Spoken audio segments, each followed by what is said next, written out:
apply thoracic spine mobilization or dorsal spine mobilization, we have 5 techniques. The first technique is like cervical spine, anterior directed central glide, indicated in central and bilateral pain. The patient is lying prone, therapist beside the affected side, and we use here, because the thoracic spine and lumbar spine are much larger than the cervical spine, we can use the thumb or the pisiform to apply the mobilization. We will start at the level of C8. You know that the level of inferior angle of the scapula at the level of of T7. We are now at T8. We'll apply the pisiform to T8 and reinforce our hand with the other hand and straighten our arms and apply anterior directed mobilization in 3 grades: grade 1, grade 2 and stage 3. The same technique is the anterior directed unilateral glide. We move 2 to 3 centimeters to the affected side here and apply the same mobilization, anterior directed mobilization on the facet joint directly. The third technique is called transverse rotational glide. It targets the facet joint also. I put my hand in the vertebral gutter.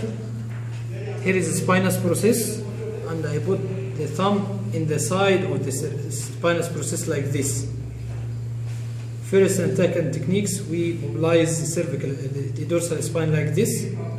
Here we rotate from the side. So it's called transverse rotational glide. Let's see T8. Put our thumb in the vertebral gutter and reinforce by the other thumb and rotate away from the painful side. Here is the painful side. We rotate away to open or gap the facet joint.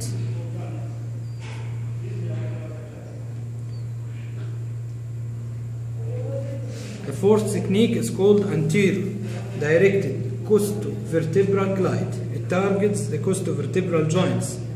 The costovertebral joints is further lateral away from the central spinous processes, about 4 to 5 centimeters. Here we can use the thumb or can use the pisiform like other techniques.